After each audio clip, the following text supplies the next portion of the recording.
The first siren was still miles away when the ranger stood up from behind his truck and made himself visible. It was October 2003 at a crowded trailhead in Vermont's Green Mountain National Forest, and the morning had already turned from a missing hiker call into something else. An armed man had come out of the trees like he belonged there, carrying a blinking distress beacon that was never his. The beacon had been moving for hours, sliding across the map in straight lines, pulling help deeper into a corridor most hikers never touch. 2 people were still missing, and 1 deputy was already down in the leaves where the radio couldn't reach. The ranger tried to keep his hands open and his voice level, because any sudden move could make the gun come up. He had minutes at most. The man didn't talk like someone scared or cornered. He talked like someone managing time. He looked at the ranger's driver door, then at the ignition, then at the gear in the bed, as if he'd planned the order of what he would take. Behind him, the forest road stayed quiet except for a distant wail getting louder. When the man fired again, the ranger understood the beacon had never been about rescue. It had been a tool to bring the right people to the wrong place, one by one, until nobody could leave. This is the part I never talk about in detail. At the time, I was 32, broke in the way public service can keep you broke, working as a forest ranger, which is why I took the remote posting and why I answered calls alone more often than I should have. I worked out of the Rochester office, on the side of the district where you drove a long way to meet a short problem, and you learned to solve it with whatever you carried in your truck. Early October meant leaf season traffic on the paved roads, and then nothing once you turned onto forest roads, just wet leaves, cold air, and trailheads filling up with out-of-state plates. That Sunday, October 5th, 2003, I got a call from dispatch at 6:30 a.m. that sounded simple on paper and heavy in the details. 2 hikers were overdue from a one-night loop off the Long Trail near Brandon Gap, and a registered satellite distress beacon had activated overnight. The families did what families should do. They didn't wait 2 days. They called early, gave names, and gave the device registration, which meant someone wanted help badly enough to push that button. I grabbed my pack, radio, extra batteries, first aid kit, and the locator unit we kept for beacon responses, then threw a paper map onto the passenger seat because I trusted paper more than a screen in cold woods and dead coverage. I reached the Brandon Gap trailhead a little after 7:20 a.m. A Rutland County cruiser sat there already, engine off, a deputy leaning on the hood with a paper cup in his hand. He looked tired, like he'd been awake since the call came in and his mind never found a place to set it down. He pushed off the hood when I parked and walked over with a firm, practical handshake. "Tom Leary," he said. "You the ranger?" I said, "Ryan Mercer." And he nodded once like he'd filed the name and moved on. He pointed to the trail register box bolted to a post, then to the empty lot. "Family gave the names," he said. "I wanted you to see the register. They don't look like the type to blow off a return time." I opened the box and pulled the sheet. The last entry was clean and careful. Evan Rourke and Melissa Dyer, Boston area addresses, start time written out, planned route described in plain words. No scribbles, no jokes, nothing that read like somebody trying to impress a stranger. I looked at the car they'd left behind, a small sedan with a parking pass on the dash, and nothing in the back seat that looked like a struggle or an emergency. Tom watched me switch on the locator unit, then asked, "They actually have a beacon?" I said, "Registered device, activated overnight." He rubbed his jaw and said, "That usually means hurt." I said, "Or scared. Either way, it means they wanted someone to come." We started in at 7:40 a.m., Tom a step behind me, both of us scanning the trail like we expected evidence to jump out and announce itself. The first mile looked normal for that area. Damp leaf litter on packed soil, rocks slick with moisture, prints that came and went because hikers step on stone and pine needles and leave nothing behind. We talked quietly about the route, where the loop cut off, where people sometimes took the wrong spur, where older maintenance corridors still existed from long ago work. Tom asked me, "You ever had a beacon move?" I said, "Sometimes you get drift if it rolls downhill, or you get delays in transmission, and it looks like it moved when it didn't, but it shouldn't keep shifting while we're walking." The locator tone changed slightly as we went, and by 8:05 a.m., the bearing pulled us off the maintained trail toward thicker young growth. That didn't sit right with me. Lost hikers tend to follow what looks like a path, especially in daylight. They drift back to the main trail or toward water. They don't usually drift into a side corridor unless they made a deliberate choice, or someone else made it for them. At 8:15 a.m., we found the campsite. It sat on a flat bench above a shallow drainage, tucked behind young maples, the kind of spot you'd pick for shelter and a little privacy. It didn't look like a camp that ended in panic. Their stove sat folded and packed. Cookware looked clean. A food bag hung low from a branch, not shredded, not scattered. 2 backpacks rested side by side with zippers closed, as if someone had set them down carefully before walking away. Tom stared at the packs and said, "That's too neat." I crouched and looked for the first things I always look for, because people tell the truth with their hands and feet, even when they don't mean to.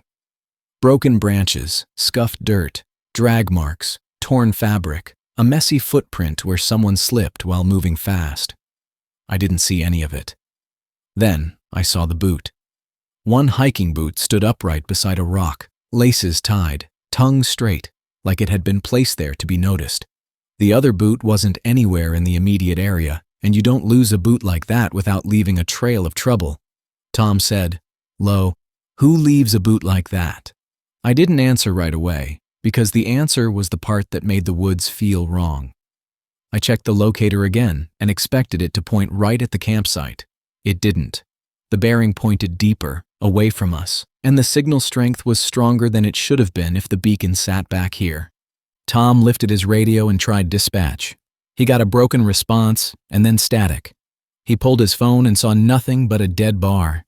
I tried my radio and got the same thing, a hiss like the air itself refused to carry our words. The locator chirped again while we stood there, and the bearing shifted in a way that wasn't subtle. The beacon moved, not a gentle drift or a slow wander. It moved fast and straight, deeper into the forest, as if someone picked it up and started walking with purpose. Tom looked at the screen over my shoulder and said, "That thing's being carried." I felt my jaw tighten and said, "Yeah." The camp behind us was too clean. The boot was too deliberate. The beacon wasn't waiting to be found. It was leading. We moved quickly, but with a kind of care that isn't caution so much as respect for a bad situation. The bearing drew us onto an older corridor that used to be a service track, wide enough for a truck years ago, now narrowed by growth. Grass ran up the center.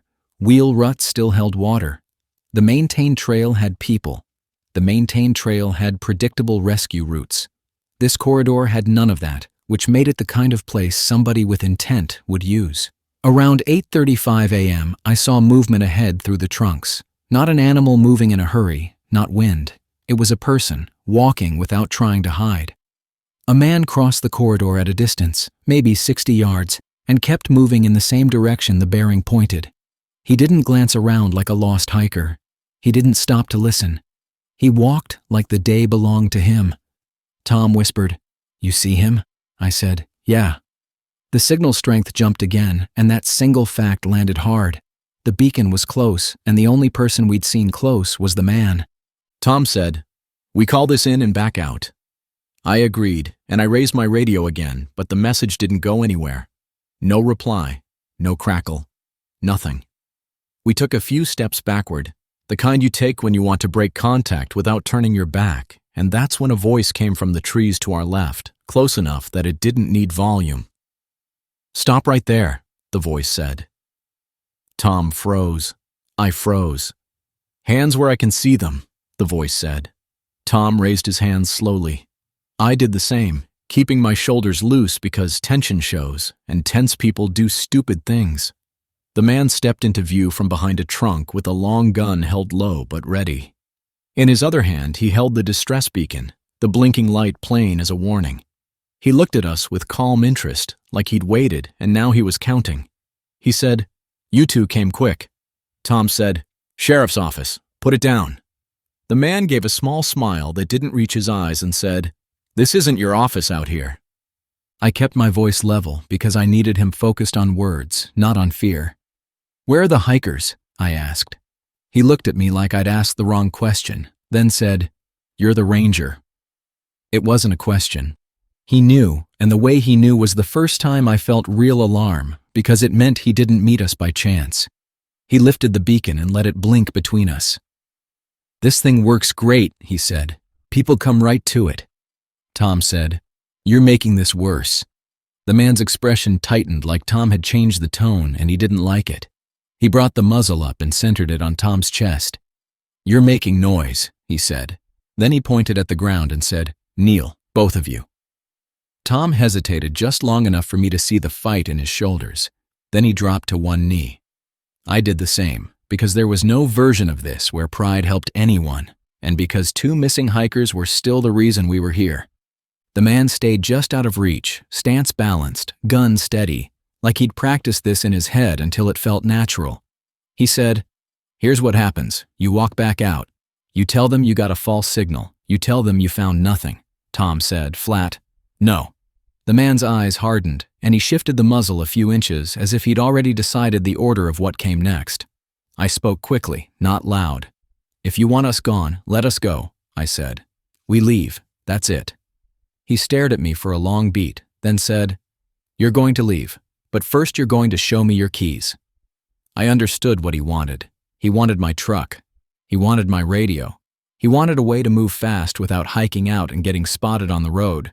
I said, "They're in my pocket." He said, "Slow."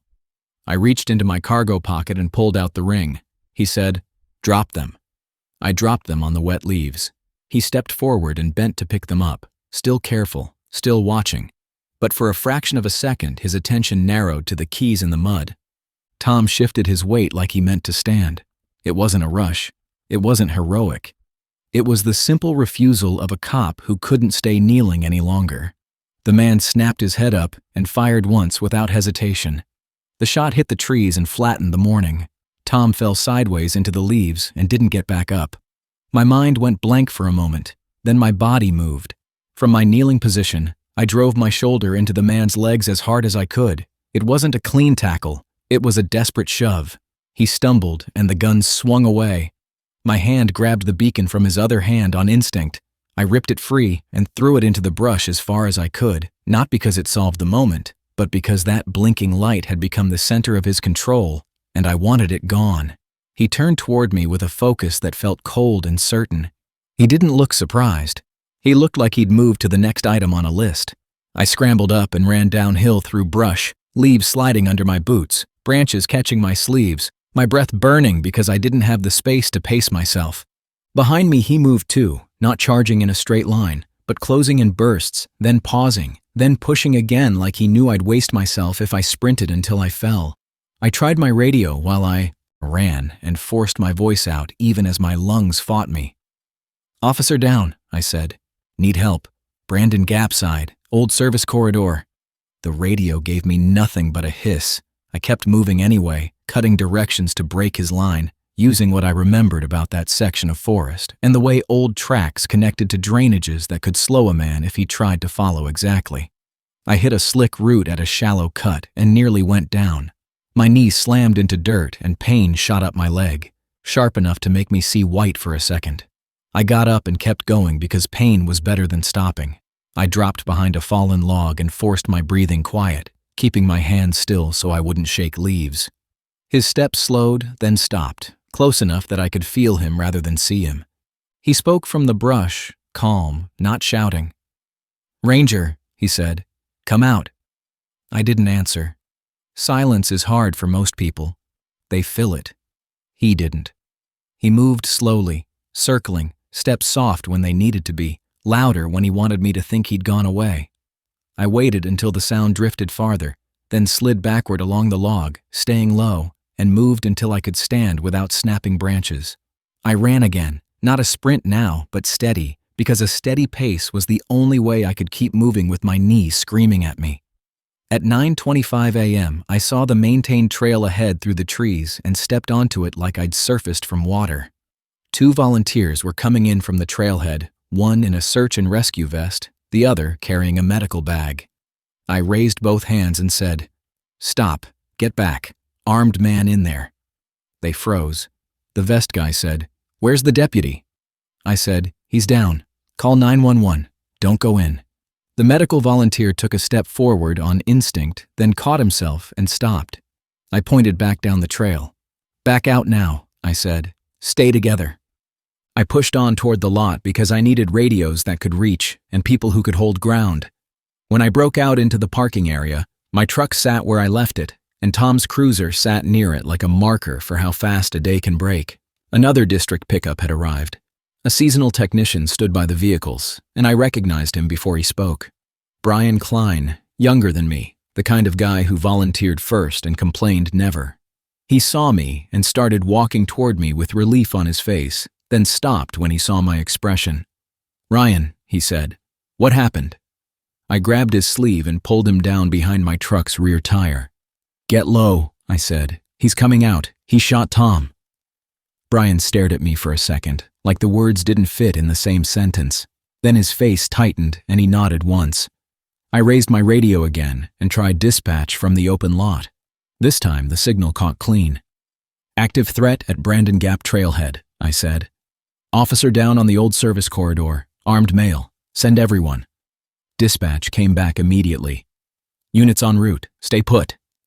I looked at Brian and said, "Stay behind the engine block. Don't move unless I tell you."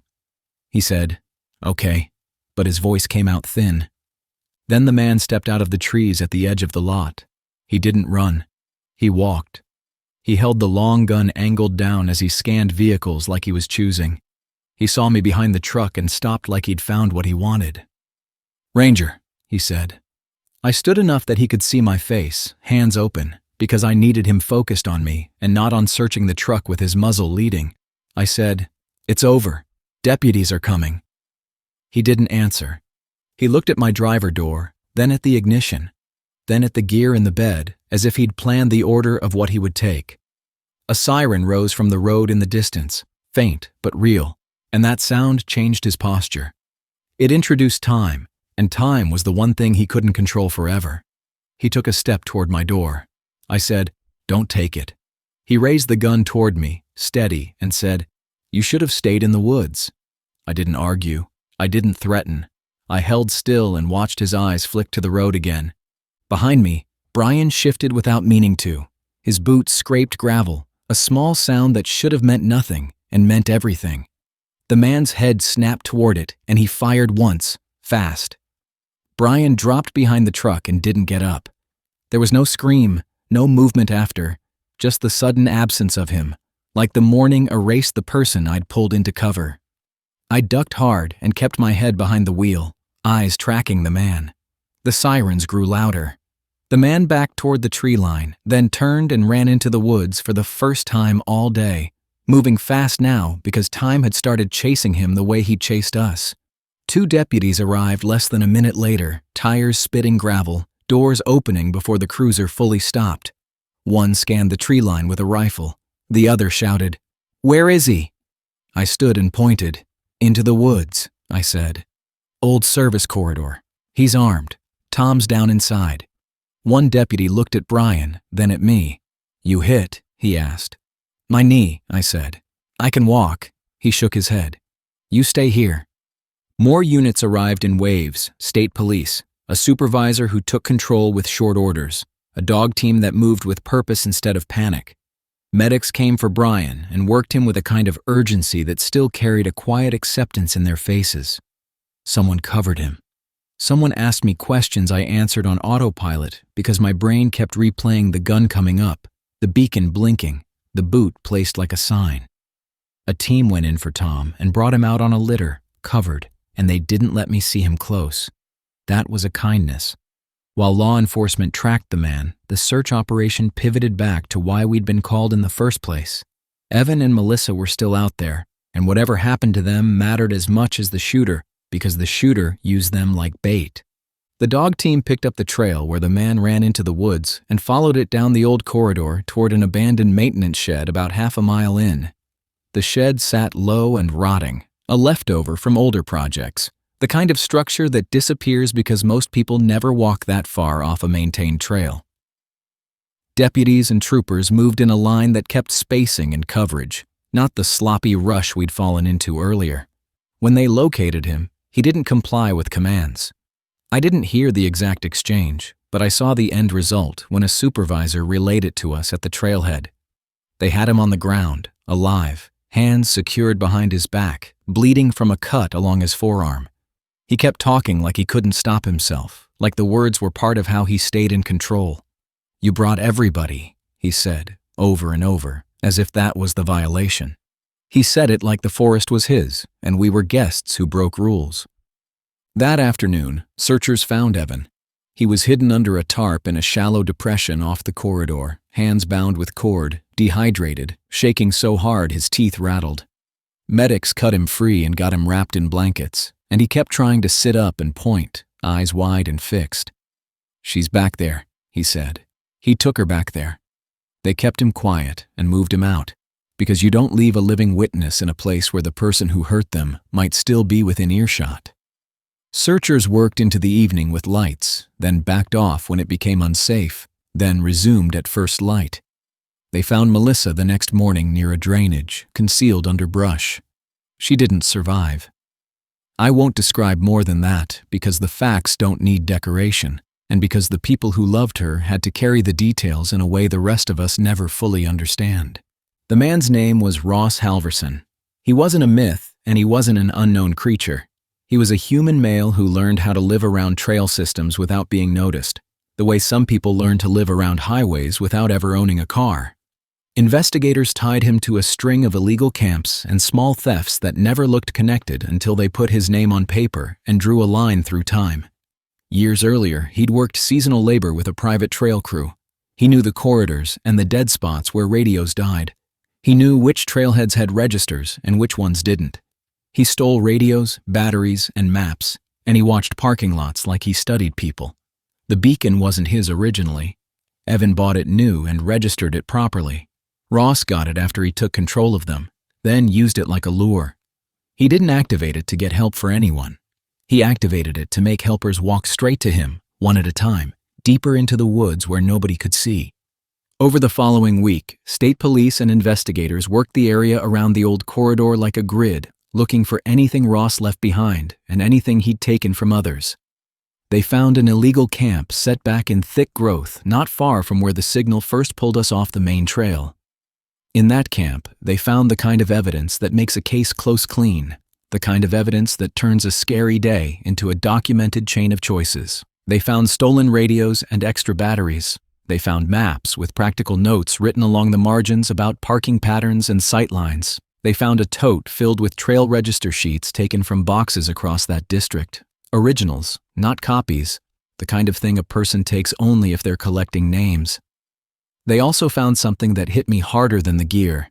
They found paperwork from our district storage shed, old administrative forms that should have been shredded. A few weeks earlier, someone had broken into that shed and taken a box of paperwork. It sounded small at the time, the kind of theft that feels like nuisance because it isn't a chainsaw or a vehicle. I'd filed a report and assumed the box ended up as kindling. Now it sat in a camp in the woods, and the reason for it started to come into focus. On October 14th, an investigator asked me to come in and look at recovered items.